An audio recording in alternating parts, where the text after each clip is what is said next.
And the dogs started right up. Who let the dogs out, Sarah? I know. Mother of God, this pandemic has brought puppies to our neighborhood and to Nana's And to my car where she is recording. and now there are just so many puppies who just bark all the time now. So everyone, welcome to Fated Mates. I'm Sarah McLean. I write romance novels and I read them. I'm Jennifer Prokop. I'm a romance reader and critic. And as you can tell, we have a return guest today. So please introduce yourself. Woohoo! Hi guys, I'm Nana Malone and I write sexy feel-good romance. In this case, spy novels. Yes! Spy novels! We're good! We're flipping it upside down. Everybody on Fated listening is like, what? What is happening? Previously established on 800 million occasions that Sarah is not a fan of the spy novel, but here we are. I freaking hate them. But here we are. I'll tell you what, I did not hate this one. I mean, I know the things people hate about spy novels. And P.S., it's the same thing I also hate about spy novels. And it's the same thing I hate about spy movies. But I still, as a whole, love the idea of espionage and spy. I just need it to be like umphy and sexy. And so I wrote that. I wrote what I wanted to see more of. Okay, but there was still like a secret bookcase where she pulls out Pride and Prejudice, right? Pride and Prejudice! So obviously you also realized that like we want some of the spy gadgets. Stop it. Right? But here's the thing. I eat that shit up. Oh, yeah. She pulled that copy of Pride and Prejudice out and like beep, boop, boop to get into her weapon closet. And I was fine with it. I enjoyed it. Yes, give it to me. So I want to get to the bottom of why I hate spy novels because I don't hate that. And we're going to talk to Nana about lots of other things because this is sort of a very curious, I mean, this is like one of about 1 billion books she's written during the pandemic, which is amazing. And she's got this very cool project going on. So Nana, welcome. Thank you. Like what, a year? More. Maybe? You were season 1, maybe. More. God, yeah, more than that Eric now. kept saying to me, like, when is Nana going to be back? She was good. Not to mention, that is no shade to other guests. He likes all of you in your own way. Nana, before we talk about your book, though, can we interrogate you being your most awesome, amazing cover model? Oh, shit, right. Like, I'm sorry. Let's not bury the lead. So much. Like, there's so many things. Oh, my God. These covers. Yeah, they're amazing. All right, Nana, lay it on us. Yeah. I mean, how did this happen? I'm always amused, and it feels weird to even like talk about the covers because to me, in my head, I was just solving a problem, and essentially, I mean, the first time I did it, like I've done some cover stuff before for other people, and that's all fine because that's not me, and I can just as soon as the picture is out, I'm like, oh, I don't look crazy, awesome, off it goes, and I don't even necessarily, I don't connect with that because it's not me. And when I did it because I was scared to do it. And because I knew that people who wanted to put beautiful brown women on covers were having a hard time because it's impossible out there in these stock photo world, in these stock photo lands. And I wanted to make sure that I was part of the solution instead of just complaining about it all the time, which I do loudly and vigorously to anyone who will listen. And so I just wanted to be part of the solution. So I was like, sure, great. And Wander Aguiar is a very good friend. And he was like, and he's been saying for years, I want to shoot you. And I'm like, please stop it. I'm an old lady. No one wants to see me on a cover. And finally, I was like, well, I was scared to do it. So I was like, well, why am I scared of something? That's dumb. And so I just did it. And so those pictures are like, they're separate from me and I can easily be like, oh, they're just out there. And if I see the cover that I end up on, I share it. And I'm grateful to the author for putting me on the cover, but I don't connect with that in a way. But when my publicist was like, listen, this is the time. Because I did it for years. I put brown women on covers. I didn't necessarily sell that well, but I did it for years. And I made a conscious decision to stop doing that at some point. Just as more of an experiment to be like, no, surely this can't still be the case where people don't buy covers with brown women on them. And sadly, it was the case because I immediately started selling better. After last summer, and, my publicist was like, no, we're doing this. And then I went back to stock photos. I was like, surely it's improved because I'm not even listening to myself. It's been and it was years. Yeah, right. Yeah. And so I was like, it has to have improved. So I went looking and it has not improved. Matter of fact, it's the same photos. Can you talk about why stock photography is so important to indie romance in particular? Because I don't know. Sometimes I think people don't really actually understand how a cover gets made. Oh, yeah. No, that's a good point. That's actually a good question, Jen. Look, so when for indie romance especially, and even trad romance, because you'll find a lot of trad publishers will go looking for stock. So stock photos are like when you go to a photo site like Deposit Photos or Shutterstock or whatever, and you're looking for a picture that you can buy to license for an affordable sum, whatever that may be. Usually under like a couple $100. So anywhere in that range, because they can range and get a little more pricey. And these are photos that photographers all over the world have taken and they've just kind of put up, loaded en masse, and they're just hoping to make a few bucks off of.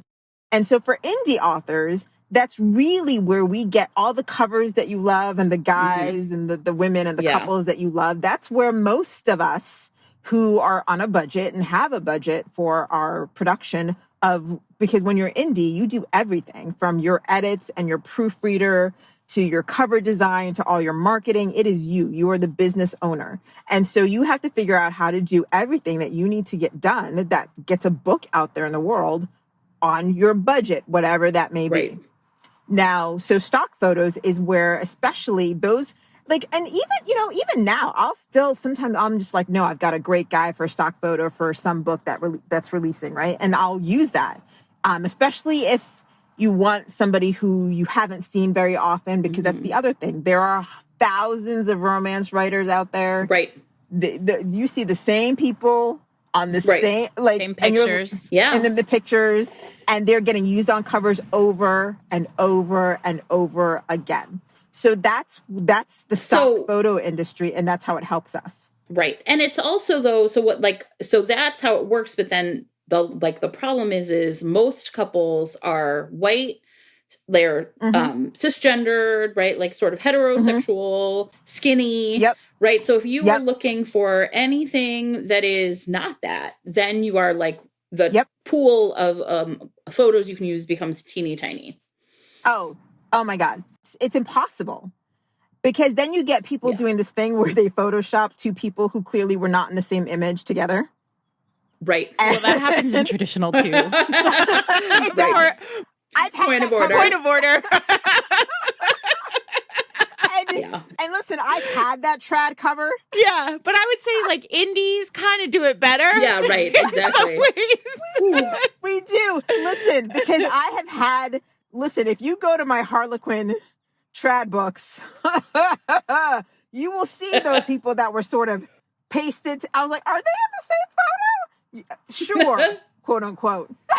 There was a very sort of famous moment a couple of years ago where one of Vanessa Riley's books was clearly a white woman who had been darkened. Oh, yes. To be. Oh, yes. And listen, that has happened for time because, listen, and people get desperate because if you're trying to really do the thing where you're putting diversity on the cover, at least in terms of what will be seen as diversity, right? Sometimes you get desperate, especially in the old days. And guys, I've been published since 2010. So in the olden days, in the Paleolithic era of romance writing, there was really not much. And so there were people who were like, let's darken her. And people were like, okay, because they were in the struggle bus to try and get brown skin on a cover. And they're like, even if it's fake brown skin. I mean, the thing is for teasers, you will need to do that because good luck on teasers. I mean, I just had a book where the couple was at least white presenting.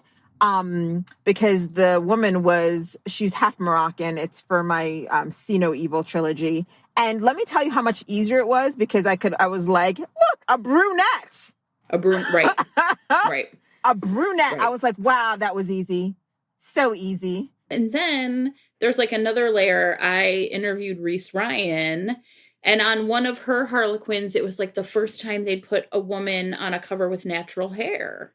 And so, some of these, right? So it's like not, there's like layers and layers of representation beyond just, the first layer is, can we get someone with brown skin?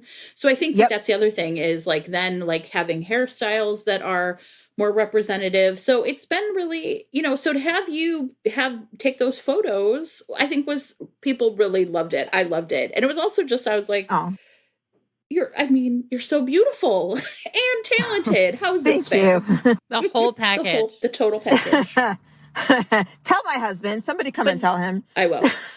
I think he doesn't deserve you. You're recording in the car with your dog. So. Right? Okay. Why exactly? No, I mean, and for me, I was solving a problem because I would tell you when I tell you my publicist that I looked, and the thing is, I wasn't just going to stock. I was going to these photographers that are kind of known in the romance industry.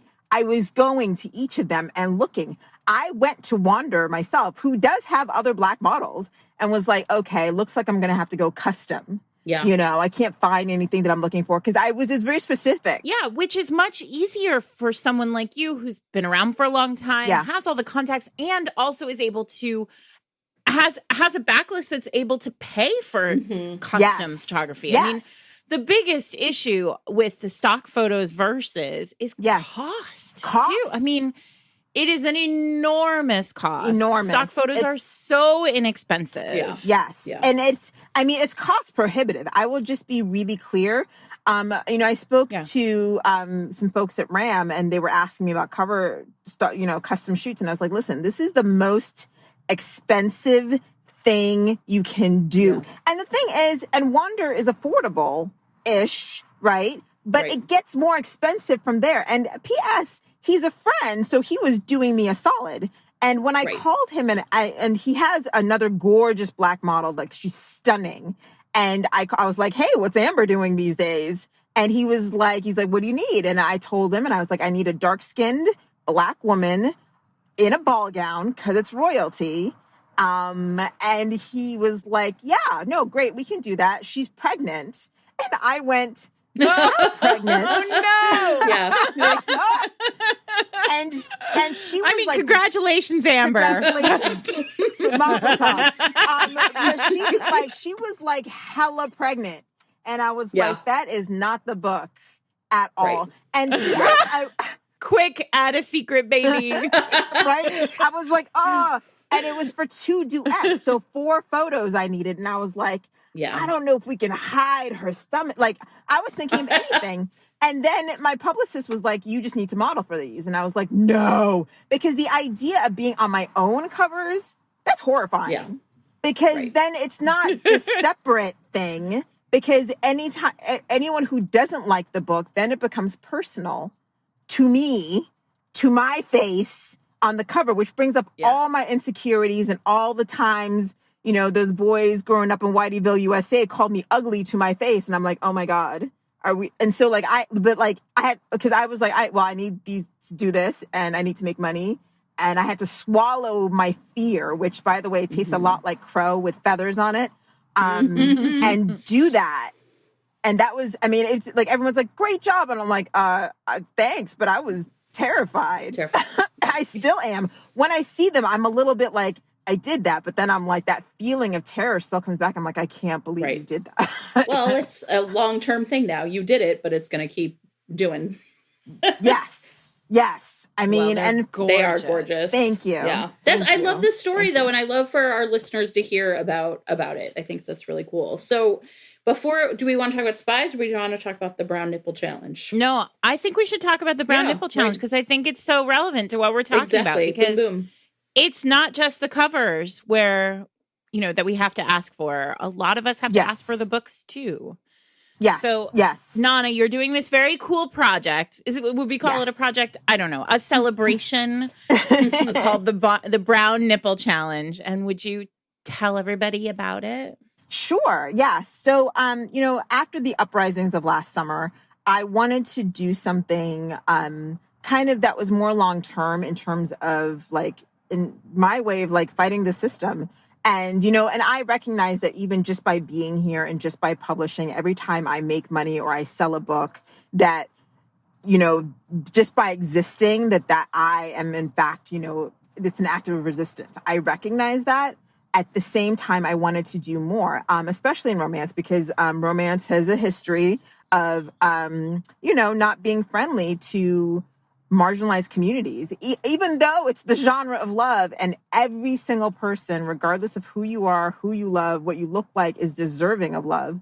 And so I really wanted to do something. And in particular, for me, my mission statement from the time I started writing some many moons ago, has always been, I wanted women who looked like me to see themselves in books. Because when I started writing, I loved, rom-com and chick lit books, but like there was nary a speck of brown and but like literally these authors that I loved, Helen Fielding, Sophie Kinsella, Jane Green, they literally wrote books with all white people. Yeah.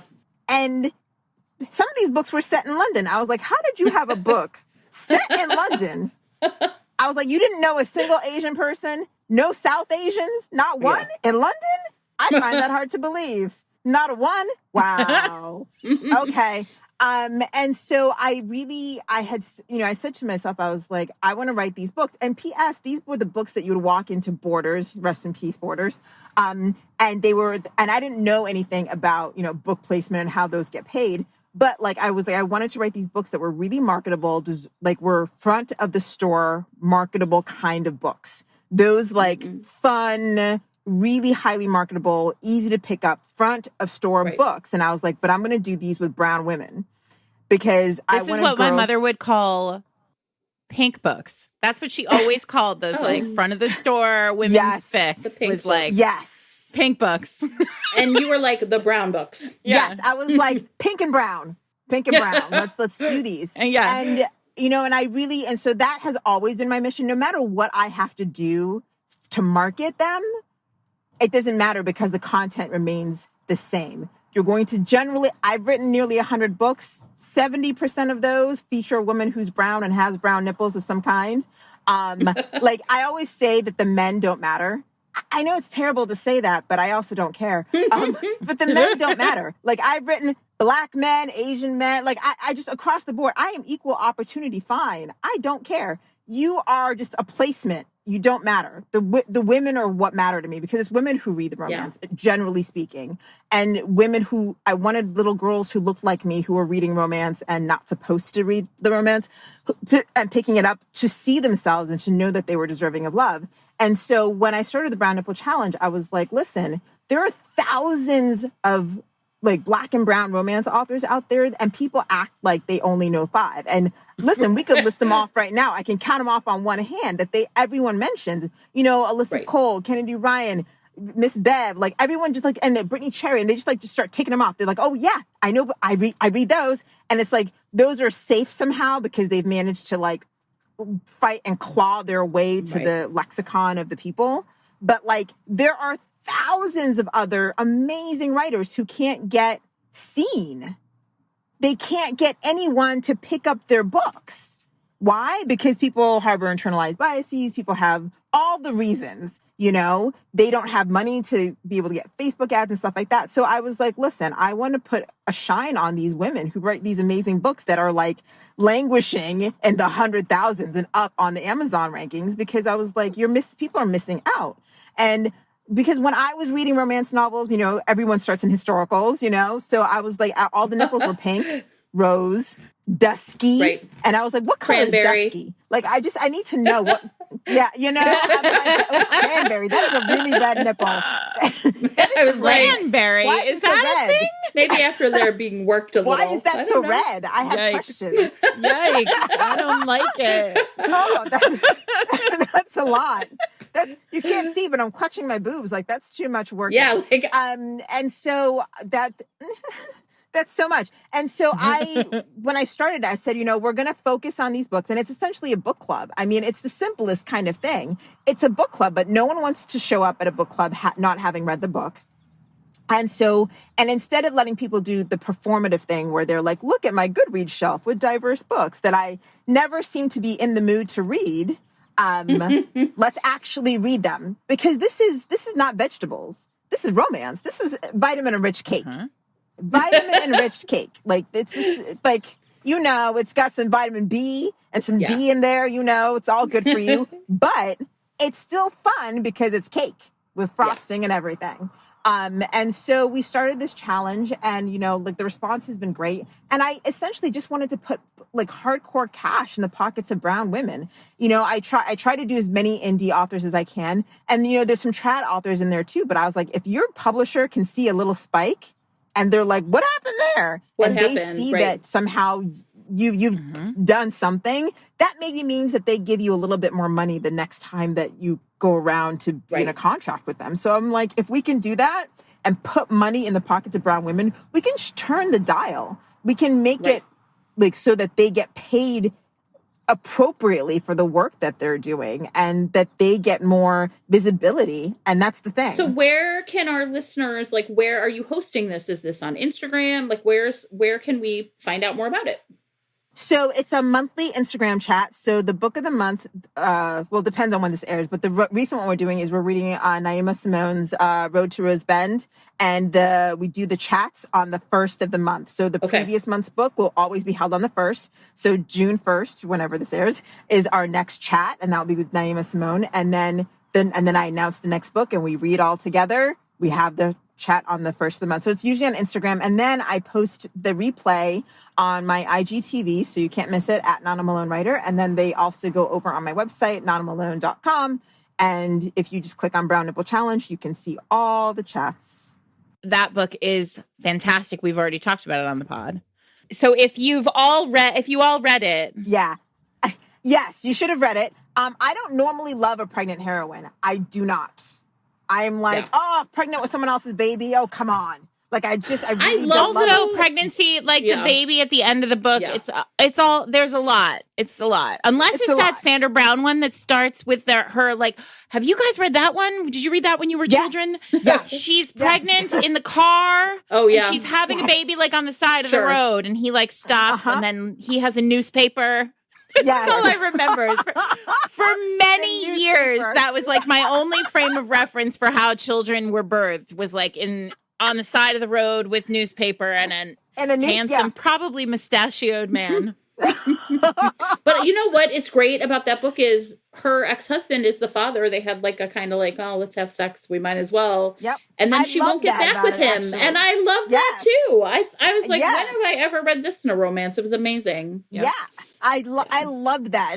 And I love that he was like, okay, so obviously we're getting married again. And she's like, no. Bro, it wasn't that good. I don't think so. I'm going to move back to my little town and marry this other man. Yes, it was excellent. Yeah, so I loved it. It was great. So yeah, and so that's the Brown Nipple Challenge. So I'm happy that folks are reading along, and anytime someone joins us, I'm like, this is great. Thanks for coming along for the ride. So fun. Well, so are we ready to talk about spies, Sarah? You ready? Let's do it. I mean, I've been girding my loins. No. So, okay, Nana's new book is called The Spy in 3B. And it's the first. And is it a duology? It is, right? It's a duology. Thank God. When is the other one coming? The other one is coming on July 13th. Okay. Well, I'm going to go ahead and finish this one on July 12th. July 13th is The Assassin in 5F, and I cannot wait. But you can get started now with The Spy in 3B. Yes. And it is like... Okay, so it's great. I decide. So, all right. First of all, it's a Kobo original, which means you can only get it at Kobo, which is great. You can only get it on Kobo. Kobo. We need to support places that are not the huge, enormous places. Yes, readers. We do. Like, here's a good a good way for us to support Kobo, which is one of the smaller sellers. But you know what? It's amazing because I will get sales in all kinds of places all over the world that I haven't. I'm like, Azerbaijan, excellent. So cool. I mean, and I'm like, well, isn't Kobo Japanese? Like, the company is Japanese, right? Possibly. I mean, they're headquartered in Toronto, in Canada, but it might be a Japanese owned company. But I'm not sure. Ratukin. Yeah. we'll put it in show notes, but there's something like I want to say it's an international company. It's an international company. 100%. They're all international companies, but this one actually was like birthed internationally, which is 100%. So was this your first? I mean, you're sort of famous to me for Bodyguards and royalty. Yeah. Was this your first foray into spies? And tell us like how that came about and the book came about. Yeah, no, it is my first foray into spies because I was looking, one of the important things to note is like in romance, when you're like, you have a successful series or you do something well, the thing is you're always told us to do the same, but different. Right. And so when Assassins, I did, right? But spies. Mm-hmm. Right. So like when I did royalty, I was like the royalty and I was like, yes, but then the bodyguards are the royalty, and then I did like the lords, nobility, not really royalty, but nobility. It's like sort of the same in the same world. And then I was like, okay, what can I do that is in a familiar vein? And I was watching a lot of Mr. and Mrs. Smith. It had been on like, I don't know, one of the channels over and over again. And I was like, why don't people write books like this? And then I was like, and I had been looking to do, I'd been looking to do something that was like really in that espionage vein because I'd done a lot for the London Lords, Hear No Evil and See No Evil trilogies, like a lot more digging into like espionage and just that hidden kind of, that like really rich, wealthy, like I have all the money in the world, but still I need to steal things. And so I have gadgets for this, that kind of secrets. And the currency of secrets. So I wanted to really just kind of like dig into that a little bit. And I was like, oh, this would be fun because I love these spy movies and shows like La Femme Nikita, the real La Femme Nikita, the original French movie. The point of no return was okay. I'll even let that slide. But the Femme Nikita TV show, not that nonsense Maggie Q nonsense. Stop it. The version with Peter Wilson and Roy Dupuis, that was some sexy ass stuff. So that one, I was like, God, I've got to fanfic this somehow. And that one's a little, gritty for the time. It was the 2000s. It was the early aughts. But it was a little grittier. But I was like, how do I fanfic that and make it fun and me? And then I was watching a lot of Mr. and Mrs. Smith. And I was like, oh, I know how to do this. Yeah.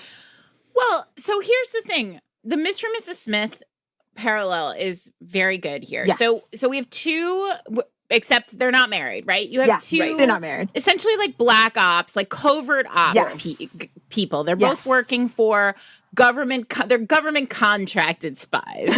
Yes. And they're working for, I was going to text you this afternoon when I was reading because they work for like the lore of this is very like two houses divided, right? Fair Verona, right? Like there were two buddies who had a covert ops thing and they had great names, which I wrote down and now are on like over by my bedside table instead of at my desk. But like they have these like great like hero names and they fractured and now there are two competing rival organizations and they each think the other organization is the bad guys, but they're the good guys. And it's so clever. And then, but they each have like kind of like fake, they have personas and like they're undercover. Yep. Well, and I loved the part where like their bosses encourage them to date.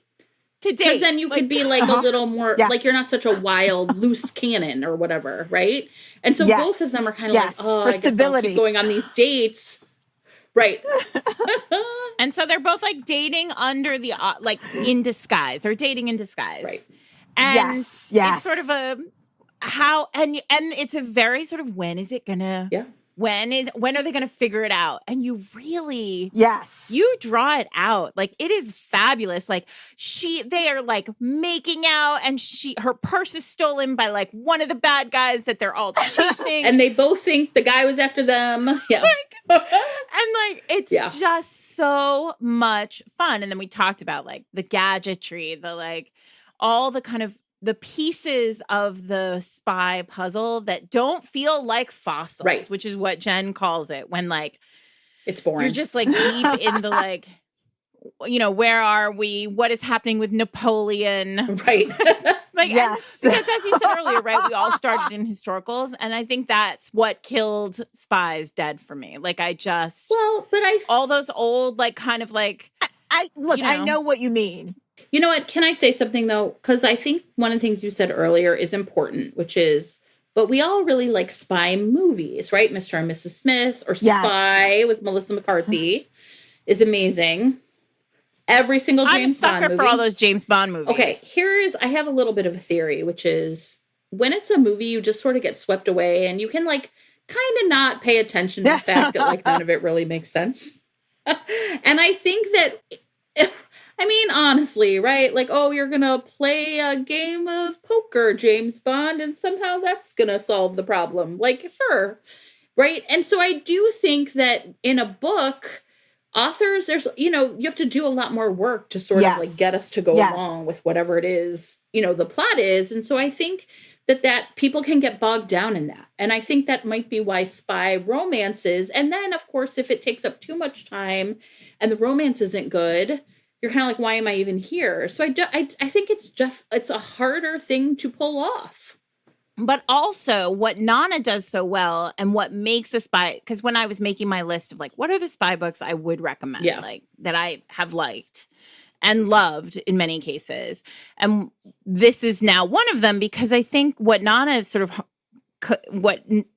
instinctively understands here is that the two main characters have to be connected in some way as spies or for it to work. I mean, and one of the big failings of spy romances, honestly, for me, is when it's one spy and like a person who has nothing to do with spying. Like. I understand now. That's a good point. See? Yes, I agree, because the book that I was going to talk to you guys about today, and I know we've maybe talked about it before, maybe I've just talked to Sarah about this, but I think that's the key, because the thing is, like, for me, it's only fun. Like, I even do this in my bodyguard romances. Like, it seems like one person like doesn't know the thing, but like the other person really does know things and so many things. And so it's for me, it's always better when both parties have secrets, because like you can't just do like a normal person. That person's boring in comparison to the spy, and they will always get overshadowed. Well, or they're stupid, right? Yes. Or they're dumb, right? Or they end up being like a total Mary Sue who gets like collected by the enemy and has to be saved, that is often a heroine in this case, right? And so we end up in a situation where like the hero just has so much power, or like the spy has so much power. I hate those books. It's versus this kind of dynamic, right? Lyra and Marcus are dancing around each other, and what I really love, what I think you do so well in this, Nana, is they don't know. Like, they each have secrets, and they have no idea that the other one has any secrets at all. Because that's the joy of really it. Fun. Because they're both incredibly smart and incredibly stupid. Like, I think in real life we're all myopic in like what we see. Everyone only sees their specific thing, and it takes a lot for you to like look up and look around. And so if you're like, pretend you're a spy and you're looking only and you're thinking, oh my God, this bad guy's after me, and you're trying to solve that problem, of course you're not paying attention to like, hey, this chick that I was just trying to protect, she took down this guy with a really coordinated leg sweep and then like got him in the balls accidentally. Yeah, right. And then like clocked him in the jaw in a perfectly executed punch, and she didn't break her hand. Like, you're not looking at that. You're like, I have to solve the problem of how this guy found me. And so that's, the joy of like the secret keeping, I think. Oh, I love that. Yeah, I love that. You see what you're going to see, because ultimately Marcus is like, I think you need self-defense classes. And Lyra's like, what? And she fully does not need self-defense classes. She does not. No, she does not. So funny. I mean, but also I feel like the other piece of this, and what we started talking about this beforehand, and I told you to save it for the pod, but the book is, but it's so sexy too, because the two of them are keeping secrets from each other, pretending to be these boring people. And so in the dating, there's this sense of like, well, are they really like, I feel like there's maybe more there, but they're kind of boring. And then when they actually end up like kissing, right? They end up like physical with each other. They cannot contain themselves anymore. Like the full spy comes out, like all that excitement, like everything becomes so intense. And they can't stop thinking about each other. So they're like on an actual mission, on a Ferris wheel. It's fine. It's fine. It's constantly raising the stakes. It's fine. I just want to talk about this because they're at like an art, there's like this art installation in the desert. And there's like sex art on a Ferris wheel, and it's like pretty porny. And so they get into the Ferris. I'm spoiling this, but so skip ahead. They get into the Ferris wheel or onto the Ferris wheel, and then this like basically, would we call it pornography, Nana? What is pornography really? What exactly? Exactly. Good point. And they're sort of like on this Ferris wheel and it's playing on a screen. And then they're just like, forget it. We can't control ourselves it's fair. anymore. Which, I mean, fair. look. Totally fair. And then there's like a bad guy. I mean, listen. It was funny because you know that I love that you love that scene because that was one of the scenes that I literally put in the book, in the manuscript, insert sex scene here. And then I had to keep writing because I couldn't see it in my head at the time. So I had to be like, because I knew that was a moment. I was like, something hot has to happen here. And I literally moved on from it. And then when I, was ready to write it, I went back and I was like, okay, how does one do this? And you were like, obviously porn on a Ferris wheel. I mean, obviously things happen. Obviously.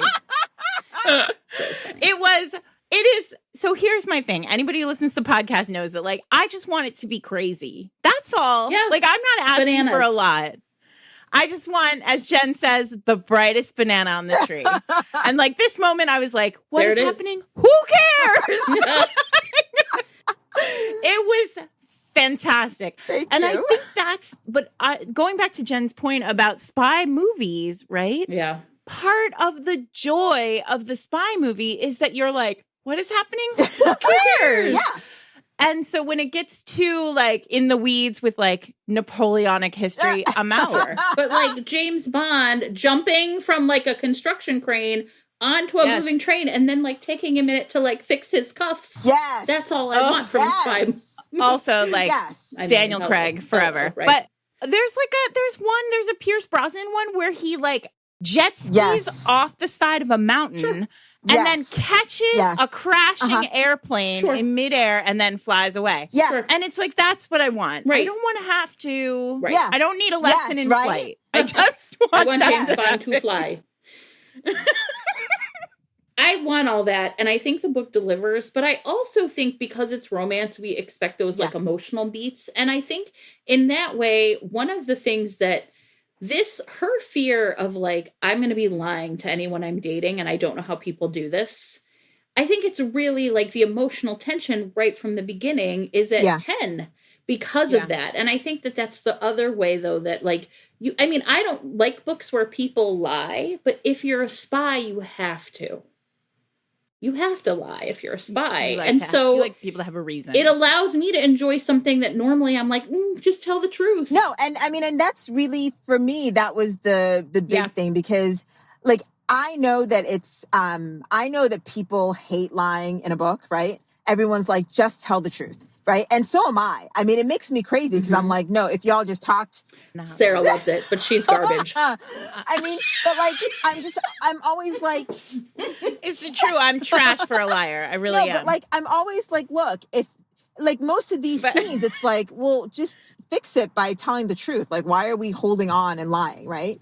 And so I was like, but in this case, like lives are at stake. And so it made it so like they can't tell, and also you do it in such a good way because they're both so concerned about putting the other in harm. And on top of it, every time they talk to their bosses are like, "Are you compromised? Do we need to off these people?"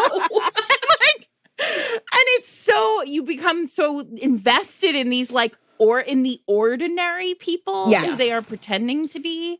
It's so, and also, Nana, you really nail the like, so the biggest problem, right, with James Bond, for example, is, or what, Jason Bourne too, who's another great one. But the biggest problem is that whenever there's a romance involved, it's like, it can't work because I've lost someone before, or like I'm broken and can't love, or like, you know, everybody will die and it'll be my fault. Yeah. Right. So you give Marcus this like really interesting seed of that. Cause let's be honest, it's super hot.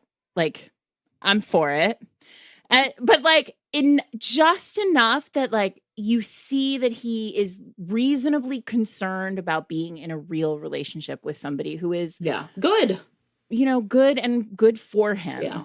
And then you give Lyra the sort of, I've dated liars before. Oh, like, her backstory. I very rarely gasp in a romance. And when we discover why she's real sensitive about a lying man in her past, I was like, oh, I was outraged for her. So I get it. And that was the fun part, because I was like, she needs a really good reason why she would be hesitant, because she's like a company woman, right? She does what she's told. Mm-hmm. She's feeling it a little bit where she's like, oh, like, why are we doing this? And she's asking questions. But I think that like for her, she's like, she needed a good reason why she really doesn't want to do this and why she's gun shy. Because if he's the only one gun shy, again, you have this girl chasing this spy, and then it's too James Bondy, right? Where like the guy has all the power and the woman is window dressing. Right. I was like, no, she needs to be more complicated than that. And so that Tyler storyline, I was like, yeah, I've got to make it good so that she's like, you did.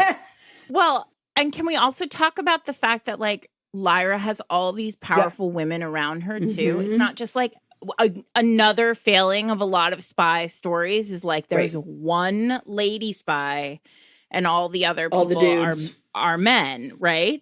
And so in this case, like she really does. She has like a very powerful boss who's a woman. She has like her team is mostly women. Like, and I really love that because it feels like how it should be. Well, yes. I mean, and the thing is, I mean, you guys know, I love a strong female character. I really can't stand a Mary Sue. I can't write it. I don't know how to write it. It makes me twitchy to even attempt to do that, to like have like, I mean, and look, I love stories where like there's like one chick and it's lots of guys, but she's like running them. I dig that story too. But I wanted to show that like in the spy game, quote unquote, you need everyone. And like these women are badasses. And I was really hearkening to that La Femme Nikita world, because like in La Femme Nikita, the like one of the big bosses is Madeline. And she's this like really just manipulative, like just type. But I was like, oh, I need Lyra to have like a mother figure, like to really like someone else she can go to. And so like, I was like, she needs a mother and she needs a sister. So I had Madeline, and then not Madeline. I have Roz and I have Addie. And like, those are her people. Like when she goes and she's like, but I don't want to date this guy. He's kind of boring. And I don't know, there's something missing. And then when things are no longer missing, she's like, Addie, oh my God. And that's, you know, I needed it. I needed that, but I need her because you can't do that with dudes. Like dudes they're not who you run to when you have like boy problems. Right. Yeah. Fair. Should we talk about some of our other favorite spy romances? Yes, we shall. Let's. Okay. Nana, you brought some. Yeah, I brought some to the table, right? I did. So one of them is not actually a spy romance, but it is a heist romance. And I loved it dearly. But the thing is, like, I think there's a book 2 coming and it's not out, and I just was annoyed. But it's Heist of Hearts by Elizabeth Dyer. And so it's kind of spy-like in that there's like a hint of espionage thread, but like there are all these secrets and you don't know who's lying to who and who is really double crossing. I love a double cross. Like I find that to be like, there's nothing like every time I watch like a spy movie or anything like that, I'm like waiting on the double cross. I'm like, well, clearly so-and-so is going to double cross so-and-so. And clearly, like, I mean, I'm the worst one to watch a movie with because I'm already like, oh, no, he's the bad guy. And everyone's like, no, but he's the good guy. I'm like, no. Because I read a lot and obviously I'm just like, no, he's the good guy. We want to believe in him. Therefore, he's the bad guy. That's how it works. And so I love a good double cross. So like really what has happened is like you have this like gang of thieves and they have like their mentor and their mentor dies. And there's like this Fabergé egg that he had. And then but then it's gone missing. And of course they're all trying to figure out who took it, who stole it, where it's gone. And it's a horrible cliffhanger. I'm not going to lie. And I'm waiting on the second book. I'm not, because I went looking and I was like, oh, is the second book out? And I was like, it is not here. It is not. Where's the second book? So. Oh, Nana Malone gets a taste of her own medicine. I know. I was like, that's terrible. Do you know what? How does that feel? You guys need to shut up. Listen. But it's been done to me before. Okay. So, and look, that's not an excuse to hurt other people, Nana. But you know what? Because you like the pain. You like it. Don't act like you don't like it. If you don't like it, don't come back. And then you come back, don't you? So, but like what was really intriguing is like, I love like the dynamic of the relationships because she's got like, I mean, there's like a teaser of like this like love triangle. And there's one who's like the bad boy thief, right? Like who's just like, he's everything that you are like, oh my God, he is a penitentiary stay waiting to happen. But he is like sexy and charming and just like everything oozy that is like, he is just like melt your panties hot. And you're just like, yes, this guy. But then on the flip side, there's like the FBI agent type who is chasing them and trying to like basically arrest the gang. And he is also sexy, but there's an edge to him because you know that like he's also up to something. You just don't know what. And it is like expertly done because you're so caught up. And then like the heroine feels like she's being left messages by her dead mentor and everyone's like, you're not. And there's also this family dynamic amongst this gang of thieves.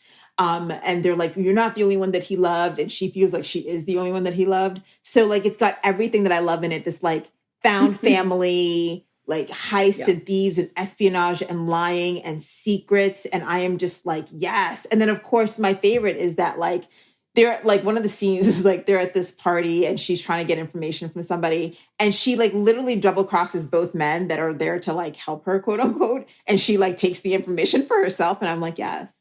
This is everything that I love about this genre right here. Well, and Elizabeth Dyer writes great romantic suspense. I have read a couple of her books and really enjoyed them. So that doesn't surprise me that like a heist and that whole would be great from her. Yeah, no, she's so good at it. And I was like, when I read it, I was like, I'm so jealous. She's like the intricacies. I was like, I thought I was intricate. This is like, I had to get a notebook and I was taking notes and I was like, okay, so the egg, right? Okay. So then he had it where did she say? And like, you have to take it makes your mind work a little. And I think that's what I've always loved about like spy movies and not necessarily spy books, because a lot of them are like dreadfully boring, but like that, like, I love that intricacy of like making your brain work and like, how did the writer do that? Because I always aim for a twist, like somewhere, like I'm always aiming for a twist. Like when I plot, I'm like, okay, so this is the basic plot. This is kind of like our love thread and like why they can't be together and like what turns it. And then I was like, okay, so where's my twist?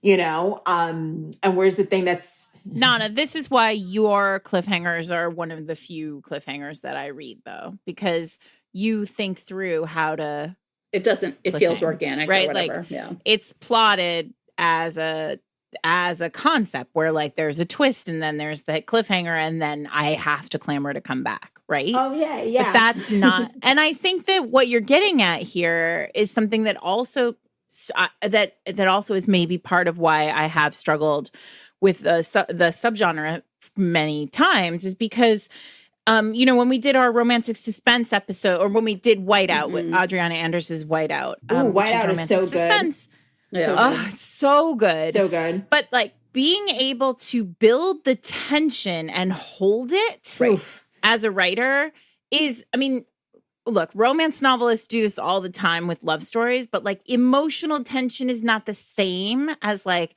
oh my God, we could all die tension. And I think that holding the tension in a spy novel is like a difficult skill that's learned, right? It's not a natural. Speaking as somebody who like sometimes I have a book with like more of a plot, and that's a harder book to write than a book that Really? No. I think so. It depends on like what. Wait, you don't think so? Are you being? You're not being. I can't see your face anymore. Yeah, so I'm not being facetious. Honestly, I don't. Wait, so say more about this. You think a plotted book, like a book with like a spy plot, is easier to write? Like, well, for me, yes, because it's more like I love those emotional tangle moments. But like, so I always know what the beginning of the book looks like. I can see it in my head. I can see my opening scenes. I can see it. I can feel it. And that's usually what like got me in the shower. And I'm like, oh, must write this down. Like I'm sitting there washing my pits, and then I'm like, oh my God. And so that's that's the first, like right up until like the first turning point. I can almost always see that. Right. And then I can almost always see like what's going to mess them up.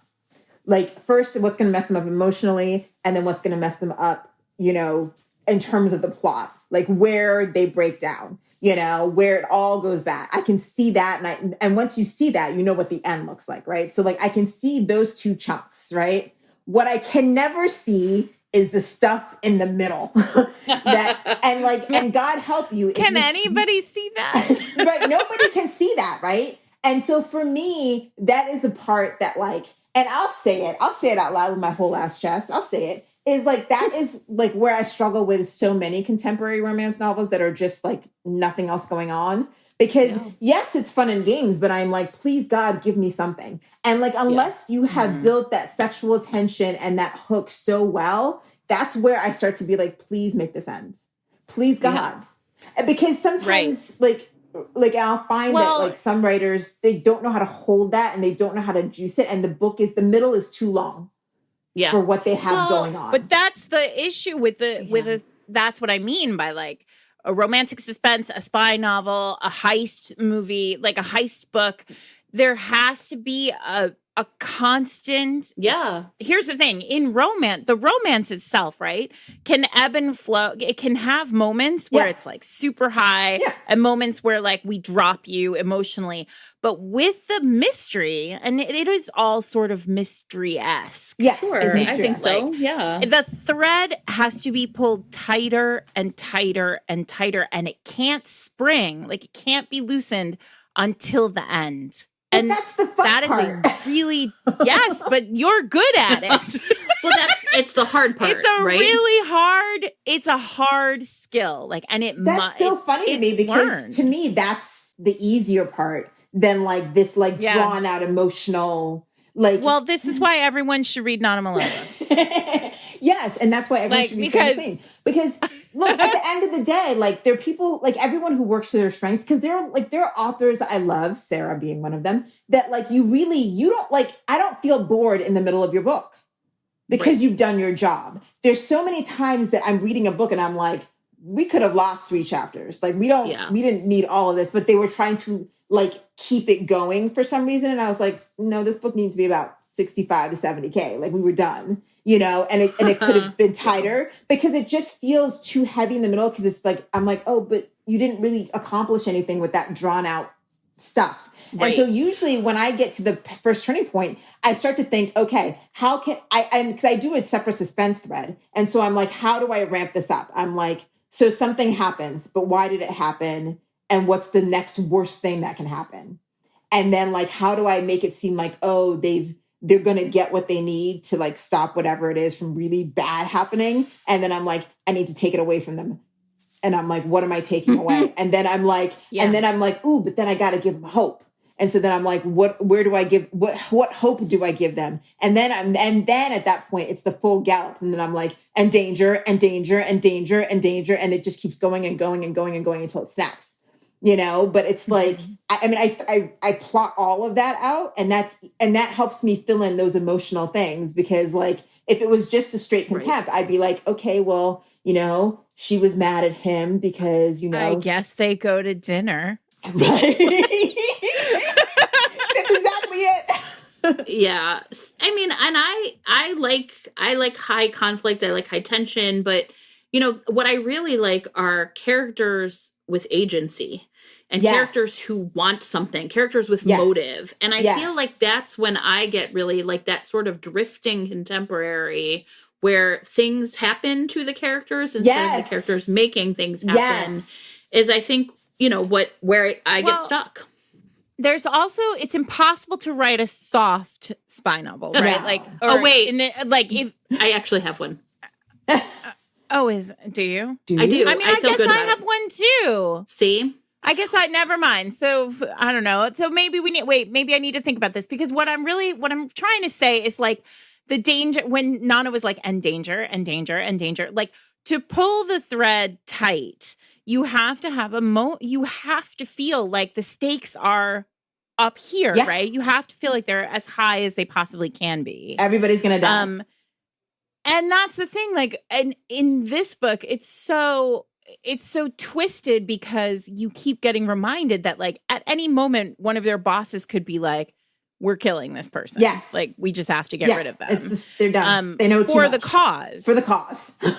I mean, I wasn't going to talk about one today, but one of my favorite books from last year was Aster Glenn Gray's Honey Trap, which is a male historical spy romance set against the Cold War. Ooh. Right. And it's one of them is an American spy and one of them is a Soviet spy. Ooh. Like, it's so the stakes are so incredibly high, because there's just, we talk all the time about like when writers are talking about conflict, right? Yeah. Like, you spend so much time going like, how can the reader has to understand that these two people cannot be together on page one, right? Because then why am I even here? I'm just watching two nice people fall in love. Yes. But this, like in this case, it's like, well, here's an American spy and a Soviet spy. Like, I know why these two can't fall in love. And you have to do that well from page one. Like, you have to make it completely understood, because otherwise there's no point. Because if it's just a spy and a normal person, like, then it becomes the normal person's in danger, right? And then the spy puts the normal person in danger. What was that? True Lies, yes. Arnold Schwarzenegger movie. So I kind of fell down a little bit of a rabbit hole yesterday preparing for this. And Sarah and I say all the time, one of the things we often do is like Google, like, spy romances and then see what comes up. And a book came up by Karen Robards called Night Magic. And that's from the vault. Listen, this is from opening the vault. This is from the vault. Like, listen, I could tell you exactly what aisle this was in the North Olmsted branch of the Cuyahoga County Public Library, because she didn't get shelved with romance with all the Harlan Presents. She was in the fiction aisles. And I think I read another book of hers a lot called To Love a Man, which I'm going to tell you right now. I read the blurb yesterday and I was like, oh, that's got to be racist as fuck. And in this case, I'm just going to stop there and just let that one go. But I started reading Night Music, which at some point I think was on sale. And I was like, oh God, Karen Robards, I remember that. And this is like 1987, right? Yes. This is no cell phones. Like, he is an American spy. The KGB is after him and has identified a mole somewhere high up in the State Department. And he is the only one who can stop this, he's the only one who can stop this KGB agent. And what happens is this KGB agent finds this woman, a romance author, who has written this spy's spy name is Magic Dragon. Hilarious. And she has written a book called that she dedicates to Magic Dragon, which is her cat named Puff. Oh no. And so the KGB thinks that this is like a secret like message to this real spy, and they break into her house. And I was like, you know what? I fucking love all of this. And she's like, and so that's crazy, and I want honestly, and it's so 80s. I mean, at some point it's like Romancing the Stone. Yes. It has that like real feel. Well, here's the other thing, you guys. It's 1987, and the dude's name is John McClane. And I was like, wait, isn't that Die Hard? That was 1988. So this book, literally, I was like, what the fuck? It was wild to read again. And so they, you know, but you know, again, I'm reading it and I'm going to tell you, I read it and I was enjoying it. She is the outsider. She's not putting up with any of his bullshit. They take the cat with them the entire time, which I've got to tell you, as someone who has a cat, they're like walking through the woods and she's carrying the cat. And I was like, that cat would be gone, baby, gone. Right. But I was reading this and I was like, I really grew up like the spy novels I loved were totally that like Russian versus American, spy versus spy. Yeah. And I'm going to mention a non-romance I loved called The Charm School by Nelson DeMille, where an American is driving in the Soviet Union in his Trans Am for some reason, for spy reasons, like stumbles in his truck. No, like he was like, I'm going to show up these Soviets. Like he traveled with it. What America's really like by driving my American car through the Soviet Union. I don't know. And he stumbles across a secret KGB camp where they train spies, and it looks like an American town. And the trainers are Vietnam veterans that are presumed dead that the Soviets have stolen and are forcing to train their spies. And I gotta tell you, this is also 1988, and I couldn't get enough of this shit. And that's why I was like, I want more. That. Yeah. Now that the Russians are the bad guys again, I really feel strongly like we deserve more of these books. Well, because did you guys ever watch the show The Americans? I didn't, but Mr. Reed's Romance did. Yeah. Yes, no. And so, like, it was outstanding. And that's, like, another level of, like, that. But it's, like, it worked as a show, but I feel like as a book, that would have made Sarah crazy. Because as a book, it was just too much. It would be too much like intricacies of like what's happening. But as a show, it was stunning to watch because it was like that tension. Like they were two spies who lived across the street from an FBI agent who was on the spy crew, like they are like going for these, as they call them then, illegals. And so like every day that their neighbor would come over, especially in the early seasons, it was like, we're gonna die. And like you would sit there watching, you're like, oh shit. Oh no. Yeah. The whole time. And so that's what you need when you're like, you can easily understand why they would be terrified. And so you need that. Yeah. And you can't, I appreciate that you can't hold that particular kind of tension in a romance novel like the whole time, right? Yes. Because there has to be, the emotional drops have to exist, right? Like there has to be the moment where they kiss in the, they kiss just in the street and they're like, totally into each other. Yeah. Well, and you have to do that. That's romance. I'd like to make the case that in a lot of then these books, the way that authors like navigate that emotional tension is with humor. Oh, right? Yeah. I mean, like this night magic or night music. I don't even know if I'm saying the right title. Like she is like there's all this like, Cher standing up to him and he's like, you got to break these cuffs off of me. And, she like accidentally like whacks him with the hammer and it's like, sorry. And it's like, right. And so even though she's forced to be with him, she doesn't like kowtow to him. And I think that that's a big part of the reason why like humor ends up essentially like bouncing us through without us losing any of that. It's like a really interesting way that I think that plays out. I mean, and I think that's true. One of my... I agree.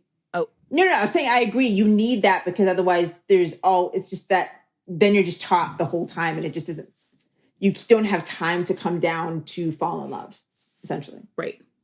Which is why movies like Spy with Melissa McCarthy and, oh my gosh, what's the one with Colin Firth and all the boys? Oh my God. Oh, Kingsman. Yes. Kingsman, yeah. And Kingsman, which the end of Kingsman will blow your little mind because it feels like totally different than the beginning of Kingsman. Yes, but I was like, oh. Kingsman is hilariously funny. Yep. Like there are, and the second Kingsman is like almost over the top. It's like so it's ridiculously over the top, but I loved like every second Elton of it. John is in it. Yeah. Like it just doesn't make. but you're still like, okay, I'm in it. Like Yep. I believe like I'm on the journey. No, the thing is, Kingsman is crazy, but then you still go along, and that's the key. You have to be able to go along with it. That's it. You have to suspend disbelief. Yeah. And I feel like the spy book, the spy romances I like the best, just sort of drop you into the story and like this is the world you are in. Yes. Like, yeah. You don't have to explain to me why everything works the way that it does. Yep. Like it just is, it's we're just in the jungle with our cat. Yes, obviously. With our cat. Well, it's Virginia. Don't worry about it. Don't worry about it. Like one of my picks for today was Mr. and Mr. Smith, which is Helen K. Diamond's. Essentially, it's like a similar. It's not a retelling of Mr. and Mrs. Smith, but it's a similar concept where one of the heroes is Black Ops and the other one is like deep undercover in the organization. They're both kind of deep undercover and trying to uproot, the bad guys out of, whatever, a nest of bad guys. Of course. Doesn't matter. But we're dropped in. The book itself is about 2 or 3 days long. Like it is a really tight timeline. Helen Kay is very funny. So the banter between these two is great. They're super into each other at the start. And so you're kind of dumped into the story with them both being deep undercover and super into each other. And then all kind of hell breaks loose. And then you sort of they both have to ride this line of like, how much do I tell? Mm-hmm. How much, like, who can I trust? Can I trust this person who I'm like absolutely hot for? And I really love that feel of that's the other way, right? There's, of course, humor that Helen Kay is dealing with, but she writes a really great, like, sexy chemistry. Right. And that sexual chemistry, there is that push-pull of, like, is this dangerous? Yes. Because it's making me feel, or is it dangerous because this person will shiv me in my sleep? Yeah. Right? Yeah. Sure. That's a viable concern. It's a viable concern. Right. And that's how it should be. Exactly. Okay, so I would like to I know I mentioned the Karen Robards book where night magic, night music, I forget. I guess I should look it up. Sarah, would you look it up? Are you looking it up for me? Now. I'm like, what's it called? I'm like an idiot. That was just me, like, I felt. Is this the one with the cat? Yeah. No, this is a different no, that's one. It's night magic, I think. Night music. Night magic. Night magic. Correct. Okay, I know I mentioned Night Magic by Karen Robards. I'm not sure I would recommend it unless you have already read it and you're like, God, I remember that book from 30 years ago, or probably longer, I guess. But I do want to recommend Lies by Kylie Scott. I love Kylie Scott. Book. Yeah. I love that book. And I think it's similar to Night Magic in that it has the woman who is, okay, so she is engaged to what she thinks is a very boring man. And she's like, I am not going to be self-actualized with him. He seemed nice enough and he, but it's over. And so she breaks up with him and then she's ready to like move out of their condo when someone blows it up. And then she finds out that in fact he's like a super spy and has been not telling her the truth about the fact that he's a spy. And I mean, can you imagine? No. Can you imagine if your husbands, I know you all have husbands, like if one day your house just blew up and you were like, and he was like, oh, whoops. Sorry.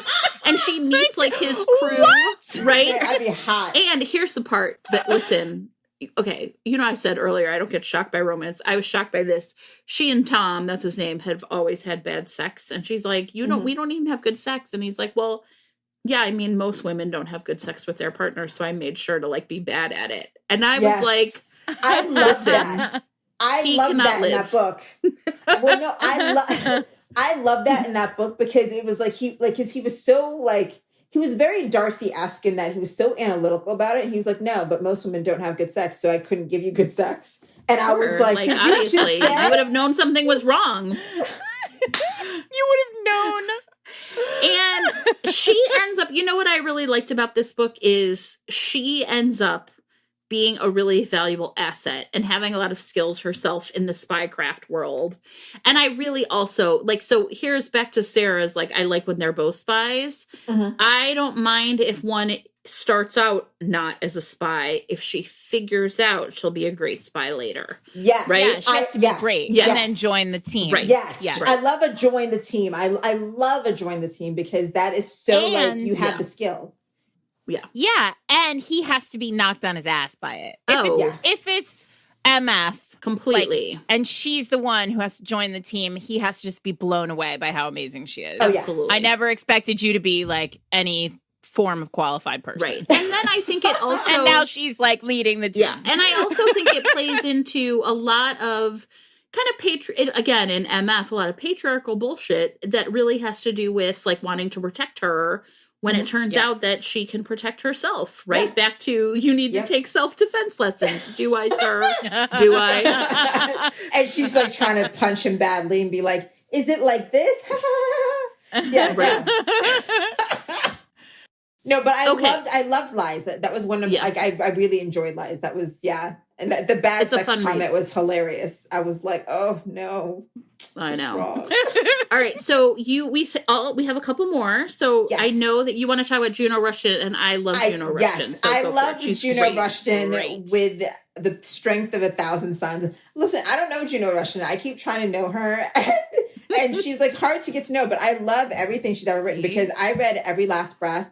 And it was fantastic. Fantastic. Bloody fantastic. And listen, like that book, it was like, it's not funny per se. It's like the key to that book for me was like, I was like, oh, this chick knows what she's talking about. Like for real, for real. You were like, I am dropped in some black ops, like badass situations. And you're like, oh my God, Juno Rushton for real knows the intricacies of like down to the fighting style. I was like, yes, Juno Rushton, you were ticking all my my little scratchy things. And I was like, yes. You guys, I'm pretty sure she does in real life. I feel like she worked in intelligence. I feel like that is, yes. Yeah. She has real life inspiration. I'm reading from Juno Rushton's She was in website. the Army, right? She has real life inspiration as a former Air Force intelligence officer. Yeah.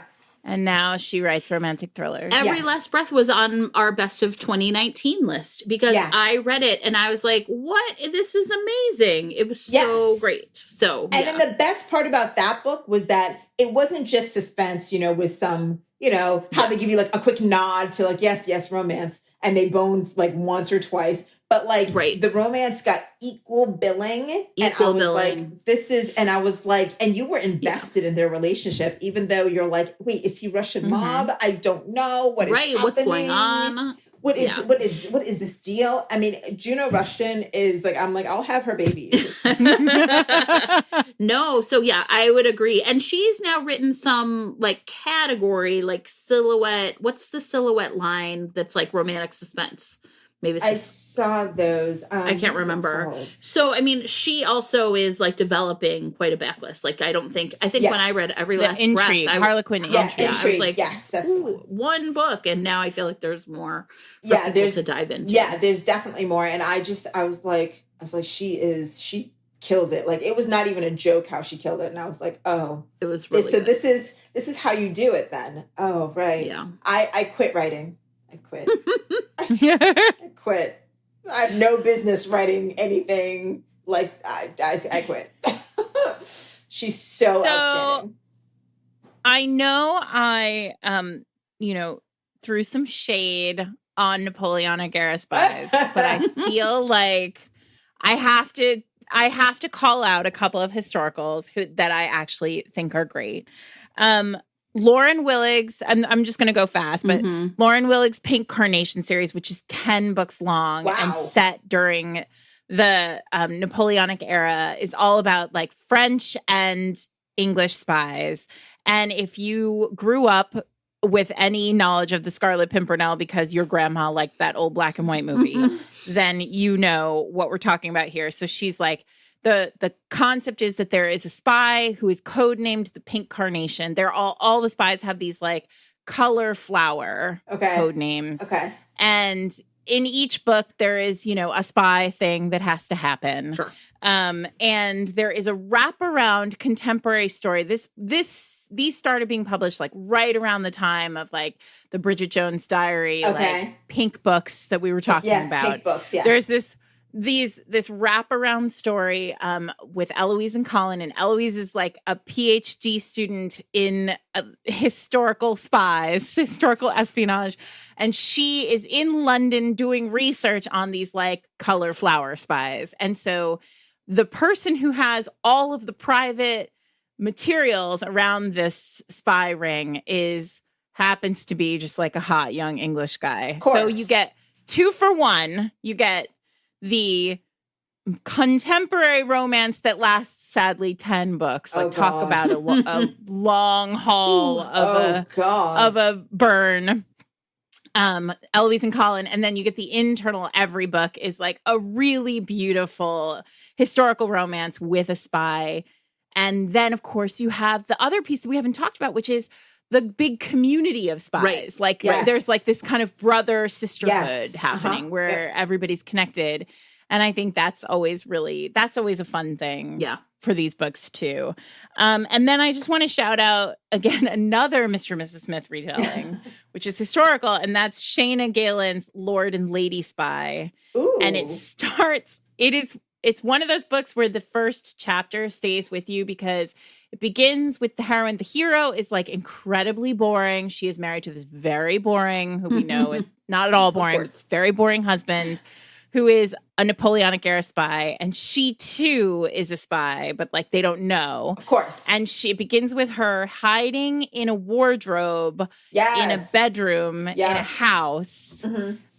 While the mistress of the house is playing pony with her lover in the room. Sure. Yeah. So like she's been in the wardrobe for 4 hours. So she's like, when is it going to end? God. And like terrible. It's not spoiling anything to say that it ends in this like kaboom kind of like the door bursts open and there's an arrest and there's a lot of chasing.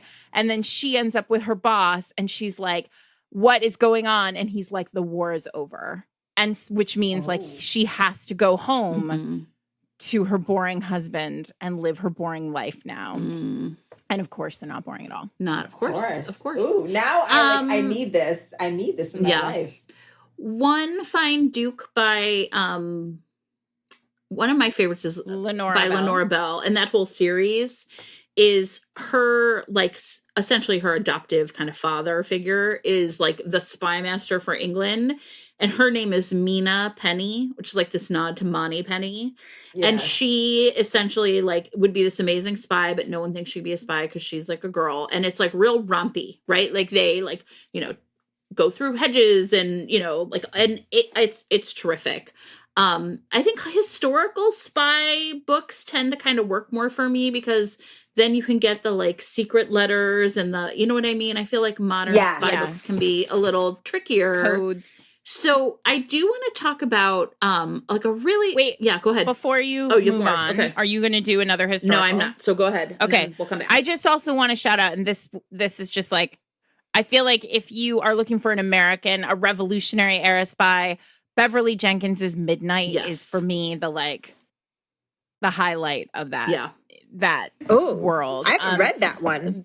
The heroine it's set during the American Revolution. The heroine's father is a tavern owner. Like she is known as Lady Midnight, the spy. And she is essentially like she's a note passer, like a code passer. And I love that. And it's great. Yes. And the hero is not a spy, but he is a troublemaker. So fine. As all good Beverly Jenkins. Classic Beverly Jenkins. The heroine is like much smarter and more competent than the hero. And he just needs to sit quietly and wait for her to fix him. Yes. Just you stay here. Sort him out. Don't touch anything. I will fix this. Exactly. Right. Exactly. Just let me do it. Okay, maybe I'm going to be the one to end then, because I think so if the spies are not in the field, but are instead in the office, I think that there's like a lot of really interesting things that could happen. And this is where, back to like a little while ago where I said I have a quiet spy romance, I think this is how it works, right? Like they're support staff for the spies, essentially. Right. Only not Melissa McCarthy hilarious. And this book is called His Quiet Agent by Ada Maria Soto. And in this book, it starts off with Arthur.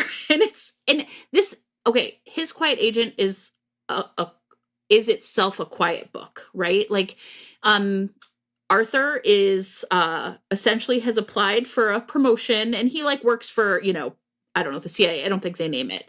And so he right now is like a level 2 agent, and they're like, okay, great, we're going to move you up to floor 5. And he's like, yeah, but it's still a level 2 agent. They're like, yeah, but it's floor 5. And what the boss tells him is he kind of holds open his like folder, and he's like, no one knows who you are. You applied for a promotion, and we don't even really like, you're just so quiet and diligent in doing your work, but those aren't the people who get promoted in the spy business. Right. So the guy gives him this advice, which is like, you really have to like, be chummy with your office mates. So he goes up to floor 5 and he starts like trying to charm people. But of course they can all tell that he's not good at it and he's just awkward. But I know, poor Arthur. It is so, you guys, this book is. And his name is Arthur. I know.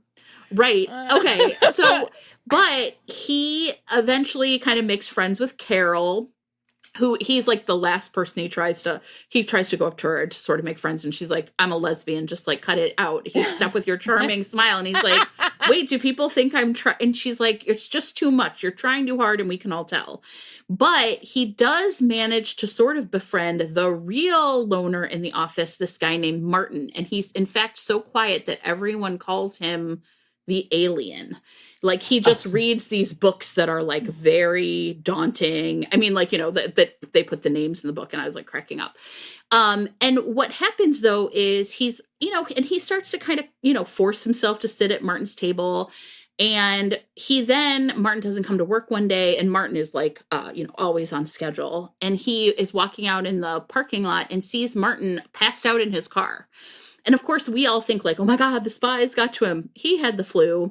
But this is like the beginning of their like romance. But Martin is asexual. And so it really is this very quiet, emotional, right, like way in which they come to really like communicate with each other. And I think if you are interested in like the emotional work that romance can do and the way that people get to know each other, and when you think about it, that makes perfect sense that it would be in a spy novel, because so much of the work is like how people can be hidden and mysterious from you. And I just thought it was, it's really short. It's maybe under 200 pages, I think. I read it pretty fast, but it's just very like, it's very soft, but soft in a way that really like shows you like how mysterious it is to get to know the people that you will once love. I loved it. That sounds so sweet, actually. Yeah, well, and I think for people who are, have been curious about what does a romance look like with an asexual main character, I think this is a great, a great recommendation too. So, well, this taught me that I do actually like some spy books. See, there you go. I know. I mean, under duress. Listen, Sarah. No, you know what it is?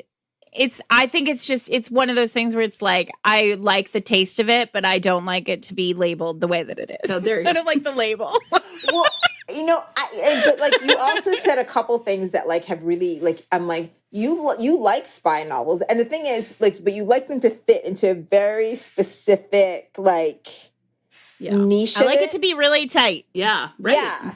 But like a virgin, like just tight. That's exactly right. Like tight like a virgin, because at the end of the day, it's like you can't. I think in a spy novel, I think people get bogged down. And I think writers, especially like who want to put all the nuanced nitty nitty gritty details in it, forget that like when you're reading it, that it's got to be tight.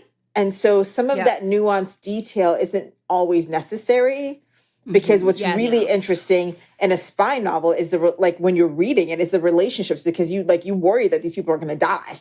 And it's right. I mean, we talk all the time about romance reasons. Like we throw it out as a joke. It's such a joke that people are like, there should be a shirt that says romance reasons. Like, but romance reasons sometimes works. Like, don't worry so much about it. Yeah, right. Like, I'm already in the book with you. Look, I'm reading. Somebody there needed to be finger banging on that Ferris wheel. Don't worry about it. There did. There just needed to be. It's fine. And like, look, and I seriously, Nana was like, where can I have them watch porn? I know. It's not Ferris porn. wheel. It is artistic sex.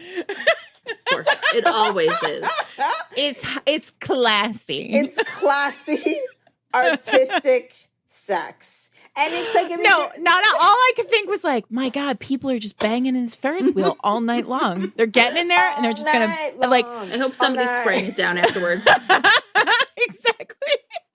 I love it. I mean, I'm for it. Listen, the Bacchanal was like this, like, I was like, how crazy can I make this? Perfect. It was perfect. I was like, crazy. It needs to be like this insane thing that would like be like, okay, it's only 18 and over, because the last thing you need is like some kid to be like, mommy. Yeah. I don't want my kid in that Ferris wheel. Yeah, no, nobody. Right. So I needed to make it as crazy as possible. So I was like, oh, like a Bacchanal, like just a full, like wild thing. And then I was like, oh, and then it's like, if it's like this art, it's like sex art. Like I was like, yeah, that's great, because then it's like someone's gonna bang somewhere, and then I can be like, and then insert banging here. This is great. It was perfect. So the book is called The Spy in 3B. It is a Kobo original. Nana, is it out now? It will be out. It will be out. This is a June episode. Yeah, so it comes out on. It was out on May 25th, and so it's available. And the sequel is The Assassin in 5F, and that is out on July 13th. July 13th. Yes. So you can get both of them. Yes. They are delightful. Yes. Nana, tell everybody, you said earlier where they could find you, but just remind everybody again where they can find you. And you also have 1 or 10 books coming out in the next yes. the next month or so. Do you know what? Mind your business. Actually,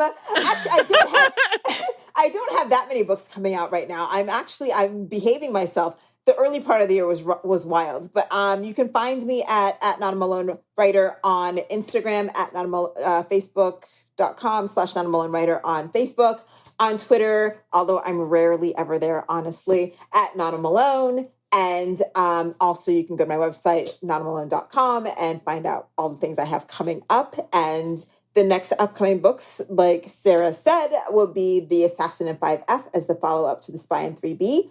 And then for those of you who do love my cliffhangers and have been following along with the London Lords, there will be a special interstitial standalone book coming called To Catch a Thief. And that'll be a standalone in the London Lords world if you've been afraid of the trilogies. And then following that will be London Bridge at the end of the year following in that London Lords world. But it'll be start of a trilogy. Don't be mad, Sarah, about the cliffhanger. You know it's coming. I'm the one who gets mad. It's fine. It's Jen who's mad. I'm the one. Jen, I get mad at you in your face, like, what on earth? Where is my book? Jen is like, well, Jen, don't be mad. But I do think it's different. I said to Jen earlier, I think it's different with you because, and I'll say it with my full throat, that I think you plot the book, you plot the series. Oh yeah, with an intent of cliffhanging. Yeah. I think some people a lot of people I will not name names. Tend to just like end a book and then be like, but there's more coming with these two. And that feels silly. Yeah, no, I mean, I mean, that's my personal philosophy. Like, I mean, people will tell, like, people who like I write with and whatever will tell you that like I am crazy about the plot. Like, I need it to be right, and if it doesn't feel right as I'm writing, I can't continue. I have to go back and re-outline. And so I just really, I know the notes it has to hit, and those cliffhangers, they're very intentional. So Jen, I'm so sorry. It's okay. I'm not sorry. I'm gonna probably just now know and wait till they're all out on July 12th. Sure, I'll be like, okay, now I can finish on July reading. 12th. Yes, and now I can read. Yeah, and you know, it's interesting going back to standalones after doing so many cliffhangers. So doing a standalone in that world will be interesting. But then I go back to cliffhangers, so don't worry. But Jen, I see you with your hatred of cliffhangers. So I'm coming at you with a standalone. London Bridge is the book. There you Jen. go. I'm already gonna get it. Yeah. So this is Fated Mates.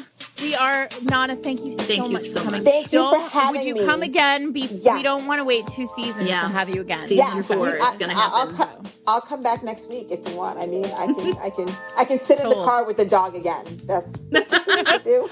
That dog was so good. Yeah. My dog would not have been that good. Yes. This is Fated Mates. You can find us at fatedmates.net or on Twitter at Fated Mates, on Instagram at Fated Mates Pod. You can join the OSRBC Book Club on Facebook, where Fated Mates fans talk about the episode every week. You can find us on our website. You can find gear from Jordan Danae, stickers from best friend Kelly. If you put Fated Mates in the comment box when you order the sticker of the month club, you'll get a free Fated Mates sticker. It's sparkly. So, it's sparkly and beautiful. And we hope you're all doing great out there. Next week, we don't know what we're doing. Sure. Check the podcast. Check everything for what the read is next week. Check show notes. We hope you're reading a great book this week.